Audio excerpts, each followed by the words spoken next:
Hey everybody, Adam here with Hometown Acres. Welcome back. So before we start today's video, I want to apologize for the sun. We're working with some pretty impossible lighting conditions, so the video quality might not be that great.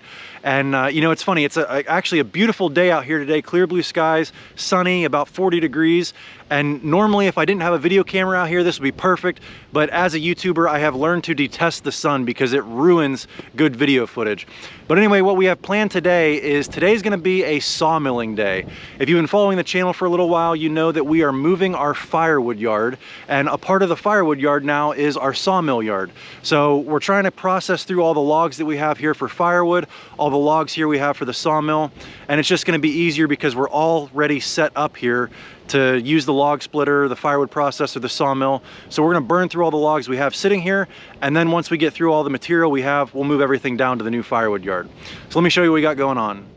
So here is our sawmill. It's an Easy Boardwalk 40. I believe it's rated for a 40-inch diameter log is the max that you can get through the throat there, or a 34-inch slab. Obviously there's a difference there because once you get the rounded edge off, that's going to reduce your cutting capacity.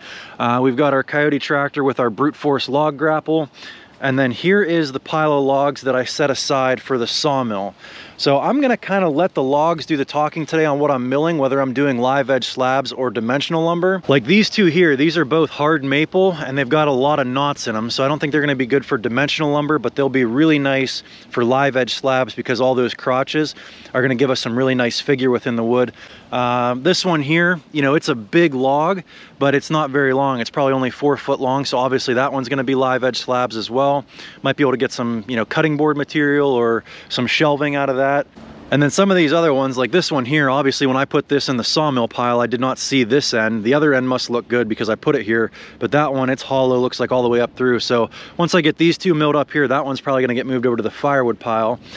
And then as we move down the log pile here, these ones I'm not touching with my Coyote tractor. I mean, they probably weigh 4,000 pounds. Those are white oak logs. I think I mentioned them in the past. They're about 40 inches in diameter, 39 inches. So they're right at the top end of the capacity of our Easy Boardwalk 40. I'm either gonna have to have Doug bring his skid steer or excavator over, or I'm gonna have to rent that Bobcat E85 again to even think about getting these on the mill. So before we get started, I want to get reorganized so we can be more productive with our time. Things we need to consider is raw material, production, finished product, waste product, and stickers. So I think to start, I'm gonna move my pallet of stickers over here out of the way.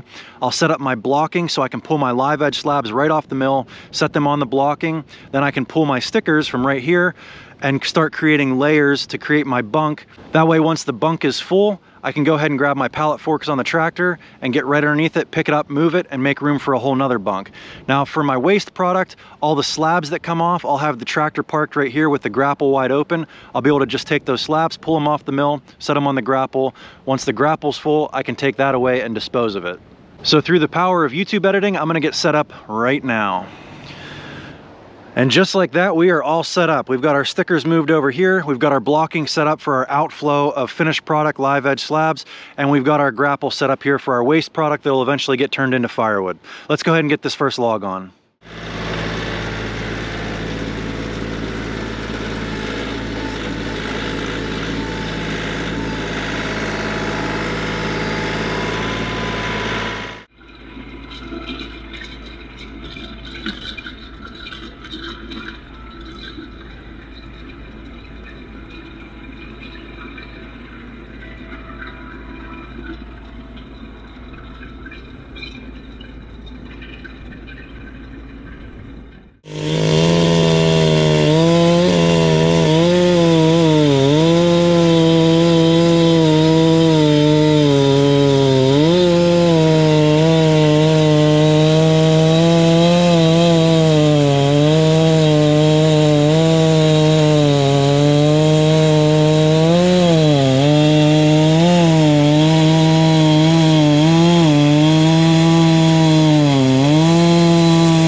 All right, so we've got the log on the mill now, but I want to do a little bit of fine tuning to it before we go ahead and start up the mill. And that is, if you look at these two knots on the bottom and then the two knots on the top, they are both kind of sitting diagonally on the mill. I kind of want to flip it and rotate it this way. Now, it would be a lot easier to do it with the tractor. However, you've got so much power with the tractor and the weight of the log, it's very easy to just bump this the wrong way and knock your mill out of square, knock it out of level. So it's just better now that it's already on the mill, not mess around with the hydraulics of the tractor anymore and just fine tune this by hand. But I did want to show you something that comes standard on this mill that I didn't even know that I needed, but now that it's on here, I find myself using it all the time. And that is, if you look on the side of each one of these bed rail bunks, you've got like a little step ladder there. And what that is so you can take your PV, lock it in there, and give yourself some leverage of something to push off of. I don't know if every mill has that or not, but it is something that I use all the time and really appreciate about this Easy Boardwalk 40.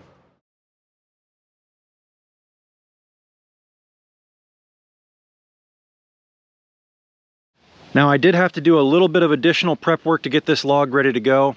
If you'll look, that blade guide bearing that's down there, that would have hit these knots that were poking out the side, so I had to trim those up a little bit.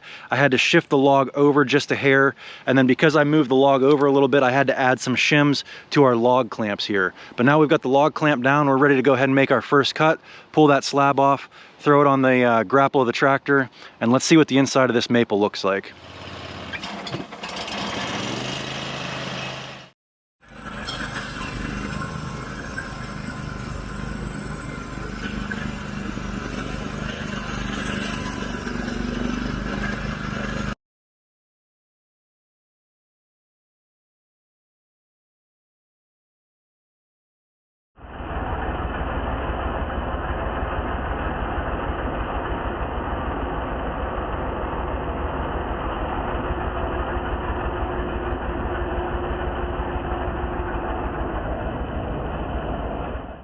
So I think you guys could tell at the end of that cut, my blade was wandering a little bit on me, and that's my fault. I forgot to move my blade guide in. And basically what that does is it keeps the blade nice and tight and keeps it from wandering through the log. So on that one, you could see the blade actually rose up a little bit, and then once it got through the log, it snapped back down. So that was my fault, beginner mistake. Anyway, let's go ahead and get this slab off of here and see what we're working with. Geez, if I can even lift it myself.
All right, so not a bad day on the sawmill. We got about 6 2-inch thick slabs here.